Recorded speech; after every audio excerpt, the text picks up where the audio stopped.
Well, everyone, welcome to Icon today. And I'm really excited because I have my friend Calla Parker with us. And Calla works for an organization called World Relief. And in this series that we're doing right now called Where is the Good, we wanted to take a week and really highlight some of the good work that this organization is doing, both in our community in the greater Austin area and around the world. So Calla, if you could just take a second and introduce yourself and just tell us a little bit about who you are and kind of the work that you do. Yeah. Well, thanks so much for having me. And thank you for really intentionally spending a season pressing into the good. I think it can be a time when things are chaotic to get overwhelmed by that. So being able to be centered on what is good and what is happening is so very powerful and needed. So Thanks for leading in that way. Yeah. But like Kelly said, my name is Calla. I'm a partnership director with World Relief. So I get to work with churches and individuals that are wanting to connect into the work that we are doing as an organization here in the US and all around the world. But prior to that, I was actually on staff at a few different local churches. And so my heartbeat is, and my passion really is the local church stepping into its identity as the bride of Christ, bringing hope and healing to the communities that it exists in. And so what's so exciting is in my role with World Relief is I get to do that because our mission is to empower the church to serve the vulnerable. We desire for her to be a very bright light. And so we are a global Christian humanitarian aid organization that was actually founded in 1944 out of a church. Oh, wow. There was, I say like, think a little kind of, I'll say little old ladies because that sounds really bad, but just a group of people that were kind of like sitting in a basement doing their thing. And then they saw the devastation that was happening at the end of the war and all of the people that had been displaced. And they said, you know what, we can do something about this. We can stand with churches and make a difference. We can do our part. And so this small group did like an Easter offering, and they mobilized all of their friends and community and just raised massive amounts of resources, sent them over to Europe, and supported churches and refugees there. And then from that, the War Relief was birthed. And now, 75 plus years later, we've been in over 100 countries, currently active in 9, doing work with extreme poverty, violence and oppression, responding to natural disasters, and then mass displacement. And then we're also active in the US, working with refugees and immigrants as they come. But I love that we as an organization were founded from a local church as just a small group of people that said, you know what, there's a problem before us. God has called us to engage, and we can do our part. And that's all he calls us to. And then from that, there's been, thousands of churches mobilized and individuals impacted. So it is an organization I really love. Yeah, I had no idea that that's how it started.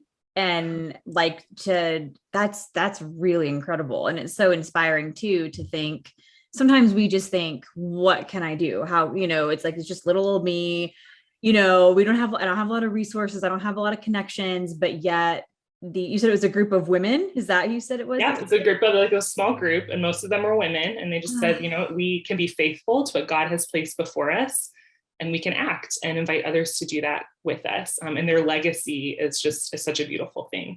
Wow. I mean, imagine if they could see it today. I bet when they started it, they had no idea, what it would become here. You said 75 years later is how long it's been? Over 75 years later. And I think, in that course of time, there's been over 6,000 churches mobilized to truly live in their identity. And hundreds of thousands, of people impacted by this group that said yes to the Lord. So that's so cool. And this wasn't in our list of questions, but I'm really struck by how you said living into our identity.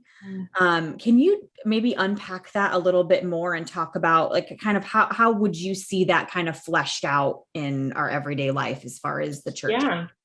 I think God has given us as his bride the opportunity to, and that's the identity that he gives us, right? His church, his beautiful bride that is here to bring freedom and love and hope to the communities where he has placed us. And I really believe, it says in scripture that God appoints specific places and boundaries that we exist at specific times so that we might feel our way towards him and find him.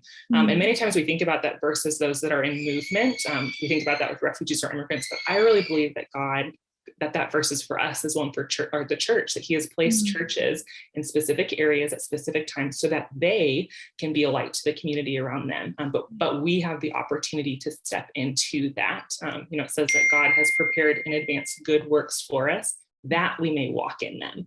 That like God has prepared these things, but we also have the chance to step into them and respond with a yes or no. And many times I'm very guilty of it. I'll say no, like too busy to do that. And I don't step into that identity that he's given to me as being part of the church, as being his bride. Yeah, I love that so much. I think I love just that idea of like the work is there to be done, like it's in front of us. All we have to do right now is just look around. It's like, the work is there, and it just is a matter of us stepping into that and realizing that, like if we truly believe that God is love, if we really believe that, then that means that part of what we need to be doing as followers of Jesus is bringing that love and that hope and that healing to those around us who are hurting and who are in need of it. And so that's amazing. Thank you so much for sharing all of that. I love the work that World Relief is doing. That is just incredible. The way that it's mobilizing churches and because sometimes sometimes it's hard because we can sometimes feel overwhelmed by the weight of everything around us. And it's great to have an organization like World Relief to say, here, let me help you put handles to this and help mobilize you to actually do good and to help, because sometimes it just feels like we don't even know where to start. Yes. Yeah, that is really great. Okay. So can you so you shared, we've talked a little bit about kind of the heart and vision of World Relief. Can you share with us maybe just one or two particular things that World Relief has been a part of or has done in bringing good to our world? Yeah. So as I mentioned, just in a little bit of our history, right, we've been in over 100 countries doing different work at different times. Many of that was in response to natural disasters that had happened, or refugee crisis, which are also, right, disasters, mass displacement. So present in Syria, when the Syrian crisis happened, at the refugee camps providing, food and non-food items. But what's been really fun to see, just even in this past year, so one of the countries we're currently in, and we're in 9 countries internationally right now. One of the countries that we're in is in Sudan. And we are one of 2 Christian organizations that have been allowed to operate in that country because of how excellently we did humanitarian disaster relief work. We were just known as being someone that had really high standards and worked really well with the government, so it was very respected. And when being a Christ follower was illegal, they said, you know what, we love how you serve our people, so come on in and do it. And so as the country started to open up, there was a little more confidence on the part of some of the Sudanese people that were there. And there was one gentleman who was living in an internally displaced persons camp. And some of our staff went there to do food distribution. So we really see this beautiful picture of the gospel of deed and word coming together here, because they were going to bring food to people that didn't have food. But this gentleman that was in the camp noticed that our staff person's name was Stephen. And he's like, that's a biblical name. Like maybe this person's a Christ follower. And this guy living in the camp had come to faith through some German missionaries a few years before, but had been super isolated. And so he approached Stephen and was like, do you know Jesus? And Stephen was like, yes, I do. And started walking with this man and discipling him and teaching him what it looked like to follow Jesus, building friendship with him. And then this man started sharing Jesus with those in the camp. And he has now 21 new believers and 3 different house churches that had formed in this internally displaced persons camp because he stepped into his identity to say yes to Jesus, to bring life and freedom. And as a result of our staff teams going to the places that very much needed practically assistance, but proclaiming the gospel as they went in closed countries, and so that's one example. And I could go on for days, Kelly, but I won't. But I think one of my favorite right now in this season, just real quick, is so we are active in Haiti, is also one of the countries where we work and have been for many years. But our main hub is actually in Lakai, which was the epicenter of the recent earthquake that happened. But because we were present and because we worked through local church leaders. Within hours of the earthquake ending, church leaders were mobilizing their youth groups to do assessments of their community to figure out which households were the most vulnerable, which ones needed immediate assistance, and were empowering, really, not even just the next generation, but empowering the church to step in, again, to their identity. And they're able to respond really swiftly and get immediate needs there met. But again, it was just, again, that theme, I think, of stepping into the things that God has placed before us. And that's the vision that we have in all of the places that we go to work.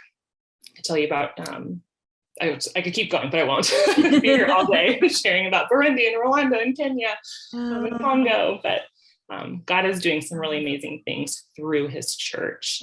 And it's a privilege as an organization and as someone that gets to serve with the organization to see the church elevated and bringing Jesus to the areas that it exists. It's just, that's good news, like that is, to me, it's like people talk a lot about the gospel, about good news, but I think sometimes it gets lost. What does that really mean? And like when you say these Haitian teenagers are being mobilized, to be able to get to serve their community, and to that's such good news, and to see them be able to rally around each other and to be able to care for one another and to have these needs met. That's just really, really beautiful. What a beautiful thing to be a part of. To think, it strikes me so much, one, because I have a background in student ministry, so I just love the students, but in a moment when chaos is reigning, to be able to say to these individuals and to these young people, like, look, you have great value, you have dignity, and we believe in that, and we want to launch you into what you're capable of, and actually have you be a part of the transformation that's happening here and work towards lasting change for your homeland, this place that you love. I just think how empowering and impactful for them at this age.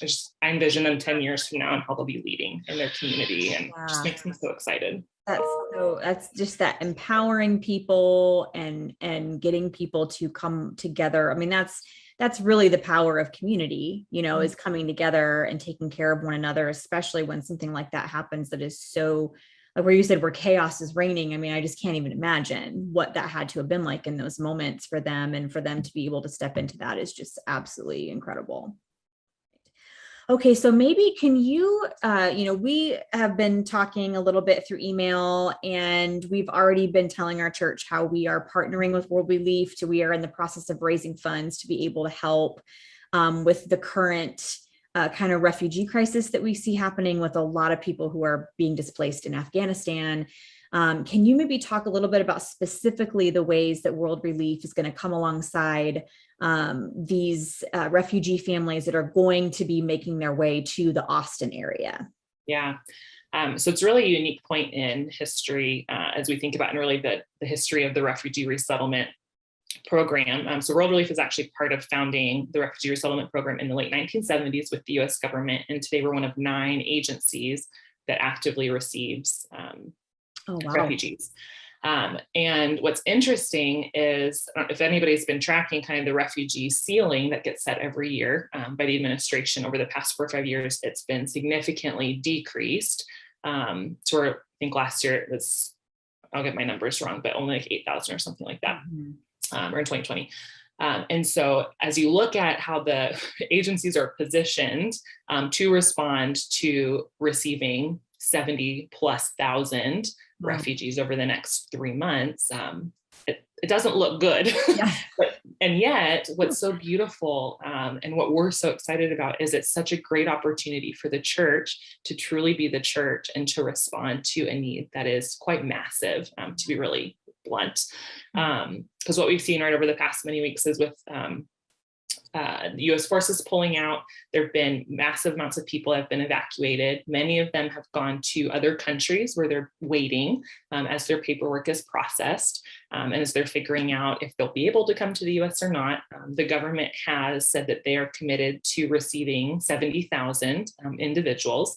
They'll be coming over, and we've already been receiving many of them. Wow. They've been coming in through our air Army bases. There's been 3 different ones, and then they've been opening up some other ones that they've been coming through, but we've had staff deployed to those bases to welcome them, receive them, again, kind of process their paperwork, make sure that they're set and fully vetted and all of that, and then figure out where their families are, because many of them have families here, and so make sure that we're able to reunite them with their families. That's a big piece of what we like to do and try to do.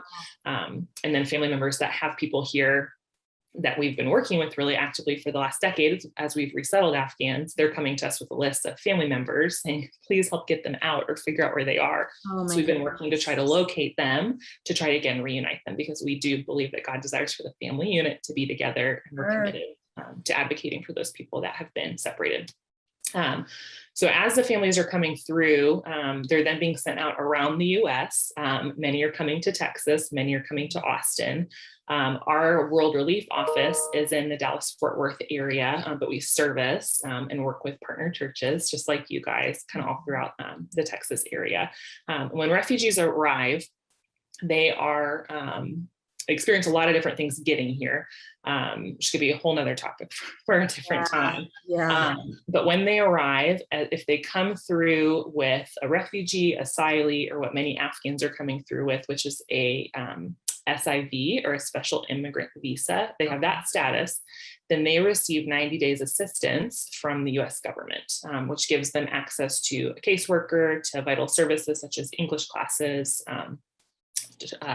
medical assistance, trauma counseling, financial literacy, kind of all of the things that you need to get established in a new place, in a new culture, to move towards flourishing. They get not all of the resources that they'll need for that, but they get assistance, which is so wonderful. There's about 23,000 Afghans that are going to be coming to the US under the special immigrant visa status.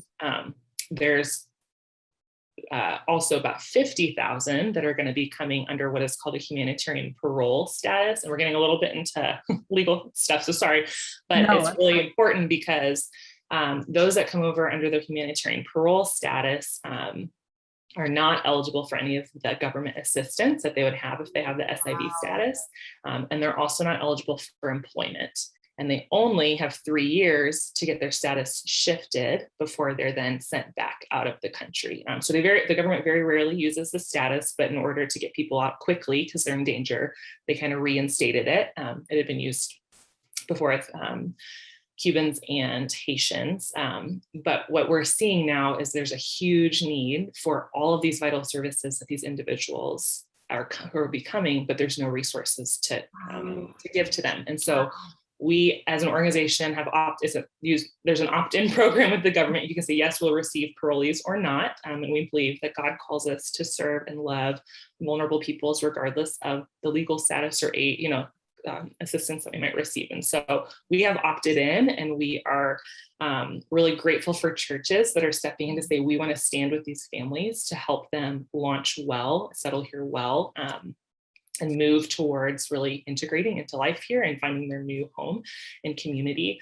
And so we have churches that are standing with us through financial generosity and through donations, and doing welcome kits, which is one of the things that you guys are connecting with us on. Thank you so much.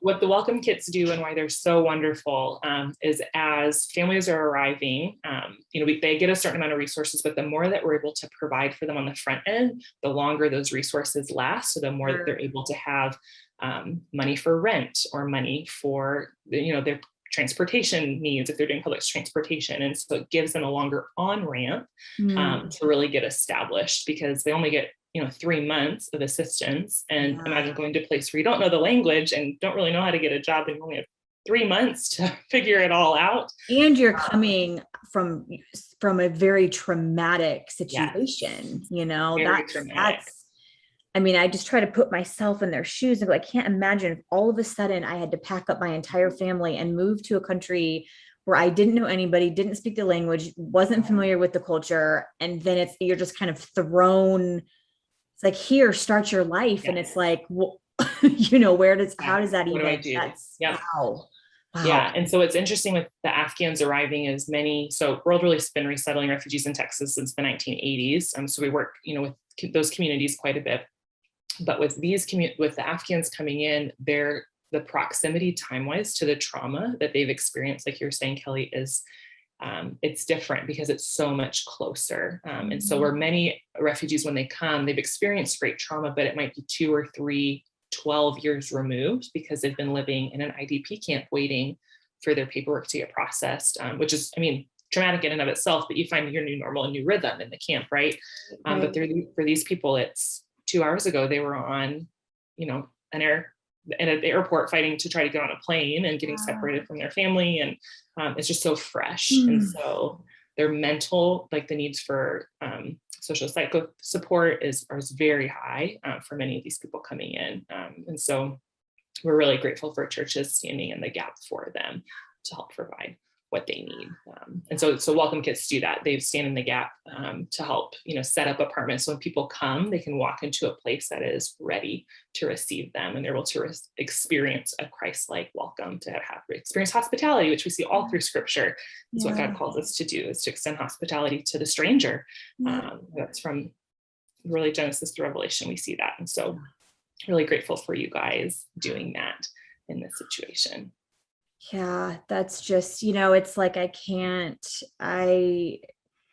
you're talking and like talking about these human beings, these image bearers of the divine, we can't forget that, that these people bear God's image and they are human beings. And just to even, and like you said, everything they've experienced, we can't even begin to understand, but even to say, here's an apartment for you that is furnished and has blankets, and at the very least, they're able to show up and to have some of the basic necessities they need to be able to feel safe. I can imagine they're probably terrified, and so that, I just think that's so important, and goodness. I mean, I'm so glad that even in some small way that we can partner and play a role and to help with that, because it takes a lot of people working together to make this happen. It can't just be one church or one organization. I mean, it's going to take a lot of people coming together. And so I just feel really honored that we, are able to be a part, and that we can, in some small way, just through monetary donation and through, Welcome Kits, to be able to say, here's a way that we can, in a tangible way, extend the love of God in the hands and feet of Christ, to these people that need it. And so, that is incredible. It's truly a privilege for us to partner with you guys. I said earlier, our mission is to empower the church to serve the vulnerable. And it is churches in sub-Saharan Africa that are, doing health and nutrition groups to keep child morbidity down, or it is Icon that's stepping into its identity and responding to Afghan arrivals here in the Austin area. So thank you for letting us live out our mission by saying yes. I'm really grateful for you guys. Oh, well, we are so glad that we get to be a part. Well, we are going to wrap up here in just a minute. I'm going to be mindful of your time. I know that, you have a little few things going on these days, as wild as everything has been, but just lastly, so there may be some people that are watching today that are listening to you talk about World Relief and are hearing all of these things, and maybe for them it's something is resonating with them on a little bit of a deeper level, and they're feeling like maybe moving forward, even beyond just giving towards the Welcome Kits and kind of helping, that maybe they feel like they would want to somehow be involved or partner moving forward. What would you say to someone like that? Are there ways that people can continue to partner and to be involved with the work that World Relief is doing in this area? Yeah, absolutely is. And I'd say it's actually something that we're really trusting God for at this time is, God, how will your churches respond in this moment, in this disaster response, but also how will you lead them to continue to engage as we move forward? And what narrative are you seeking to write for each of them as you present this opportunity for them? And so I'd say one of the best immediate steps for people to take would be to go to the website, worldrelief.org/respond. That's going to give some really great practical next steps for the Afghan crisis that we're experiencing. So ways that they could give, ways that they could pray, ways that they could advocate or volunteer So we do have volunteer opportunities through all of our local offices. Like I said, that there's not an office in Austin. I'm working on changing that though, so pray with me, guys. All right. But we have virtual volunteer opportunities. And so that could be a really great way to connect in as well. And then there is, I'd say it's not World Relief, but Refugee Services of Texas is receiving and welcoming refugees throughout the Austin area. So they would be someone to consider if you're wanting to relationally connect kind of in this area too. So again, we are about kingdom advancement, not world relief advancement. Yes. And so if you guys are wanting to serve and love and build relationship, please check out Refugee Services of Texas, because they need volunteers that will do that. But I'd say kind of the one-stop shop for things would be the website, worldrelief.org/respond. And then feel free, if you guys have any specific questions, you have my information, and I'm more than willing to have conversations with any of you guys. Yeah. That could look like. Oh, awesome. Oh, Calla, thank you so much. Thank you for taking the time to do this. And I am looking forward to future partnerships, for us to be able to come alongside and to step into our identity, and just to really be, it's like Jesus talked so much about, those who have been pushed to the margins, about welcoming the stranger, about, the widows, the immigrants, but, it just was the heartbeat of everything that Jesus stood for. And so as we follow Jesus, that's where Jesus is leading us, is to the margins and to the places that, that are hurting. And so I just, as a faith community and as a church, this is something that, while, I don't want anyone to feel pressure or feel like, oh, I have to fix everything. No. I think even just each of us doing our own small part, in our own way, all coming together and working together as a whole is what's going to really move the needle forward. Yeah. So, who knows what God will do? I mean, that's the story of World Relief, as a group of people committed to saying yes to the Lord with the opportunity placed before them. And he's been so glorified from their obedience, and he's so glorified from your guys' obedience too. So thank you. Oh, you're so welcome. Thank you again so much for being here today and sharing with everyone. Thanks for having me. Oh, well, she's fantastic. And I will tell you what, when we were having our conversation, I mean, just as she was talking more and more about just the broader scope and scale of what it looks like to come to the aid of refugees, it's enormous and it is very complex. And so, but what I love about what World Relief is doing, and sort of what I gathered from our conversation, was that this is not something that is meant to be solved by one organization or by one church, or it's the kind of thing that it's going to require a lot of us coming together and everyone doing their own part. And so I just feel really, really lucky that we get to be a part of helping in this way. And again, for those of you, if you're feeling like this is something that you would like to explore, maybe for you personally, to be able to volunteer, be more of a part, check out both worldrelief.org and Refugee Services of Texas. Both of those organizations, I think, would be really great. I know that, like I said earlier, we are in the process of collecting donations to put together these welcome kits. We are going to focus on bedroom and kitchen kits, because that's what Calla said are typically the two that are a little bit harder to get. I think probably because they're a little bit more expensive to put together. And so I told her, I said, well, that's what we want to do. The ones, whatever the biggest need is, I'm like, we want to do that. And so already donations have been coming in a bunch, just left and right. So thank you all so much for your generosity. Even if all you can give is $5, there's no gift that's too small. Like,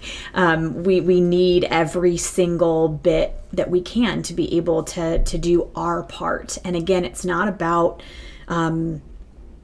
it's not about Icon solving the refugee crisis. It's about us going, okay, where is the good happening? And how can we participate in that good in any way?